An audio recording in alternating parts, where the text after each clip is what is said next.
How's it going, everybody? I'm Jeff Slakey, continuing my candidate conversations. I'm sitting here with Andrew Wilford, who is running for a position on the Shelton School Board. How you doing? I'm well. How are you? I'm well. It's nice to talk with you, and I really love doing these candidate conversations. A great opportunity, not just for me to kind of meet and learn about the candidates, but for everyone else out there. Tell us the position that you're running for in the district, then we'll get into it. Okay, so I'm running for District 2 here within the Shelton School District. That encompasses part of downtown, almost all of North Cliff and Turner, going out Shelton Matlock Road all the way to the end of our line there, about Stoner Road, and then going out Quaquallum Road to about Buck Prairie Store. And so that's a pretty big district. It covers a lot of square miles. Yeah, wow.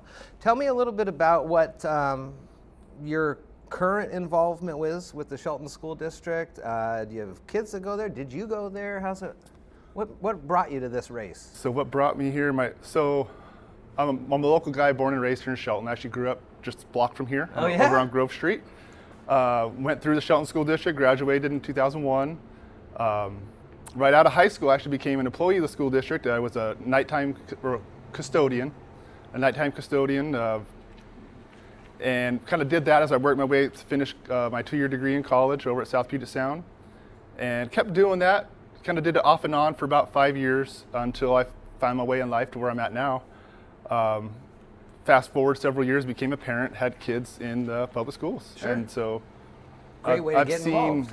I've seen every angle of the school district. I've been, through the school district, parent, employee, and then also my father worked for the school district as a high school head custodian for most of his career.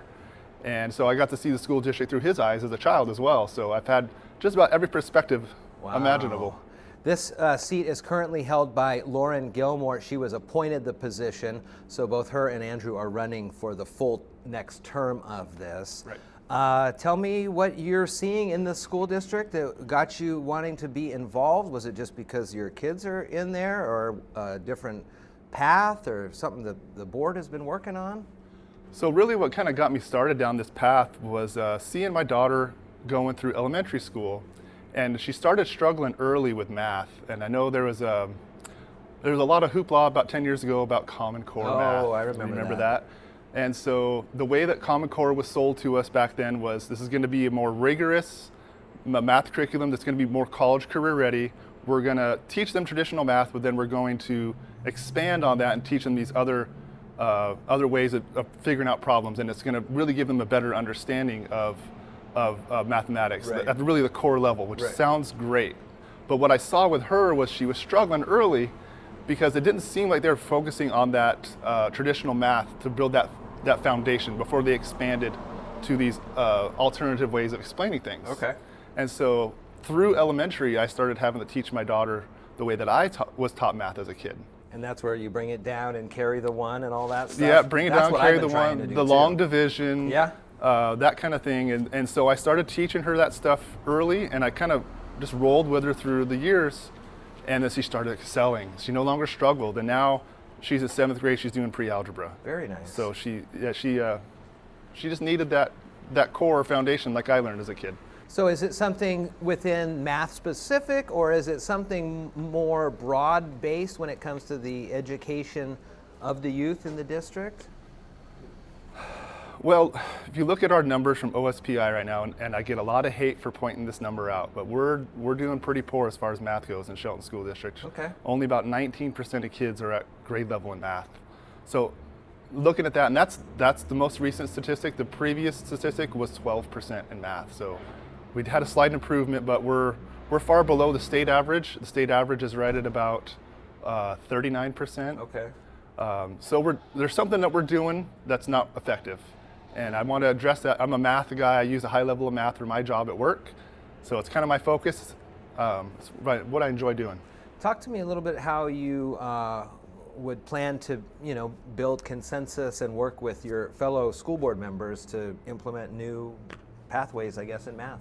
Sure. So let's show them some numbers, and that kind of goes with math, right? Yeah. Let's look at what other schools are doing. Maybe let's go have some conversations there and see what they're doing, what they might be doing different than us, and then see if we can implement something like that here. Do you think it's a good idea for the school district if they were to go down this path to find an alternate way of teaching mathematics in the classrooms, or is it would it be better served to even talk higher up to OSPI and kind of a full-on change of the course curriculum? Oh, that'd be a large uphill battle. It certainly would. It certainly would. I'd really focus on the local level because that's where our authority lies as a school director, is what we can do here. And do you think that the school districts should be given more autonomy from the state in the way that they decide to choose the education models? Yeah, absolutely. Local control is paramount to what we do with school boards. What about the budget or the way the fiscal house is in order at the school district? Any concerns there that you've been seeing, or? No, I think we're pretty on par for the state average as far as spending per student. I think we're right around that 17,000 to 18,000 mark. I'm not sure exactly what the number is. Okay. And that's on par with the state average. I know a lot of folks were really upset with the bond and levies that passed a couple years ago, how much their property taxes increased. I think it was a necessary evil. You know, we definitely needed some help with our buildings and infrastructure. Yeah. Well, Andrew, I wish you the best of luck on the campaign trail. Is there ways that people can get in touch with you on social media, or do you have a website, or how, if they want to ask you more questions about your candidacy? I do have a Facebook page, Andrew for Shelton School Board. I can put a link to that. And of course my email is available. It's arw847@gmail. Andrew Wilford is running for a position in the Shelton School Board Director District 2. You got it. Director District 2, and he is on the November ballot. Nice to meet you and nice to talk with you. Pleasure to meet you. I can't believe I haven't met you before today. I know, it's amazing. It's amazing.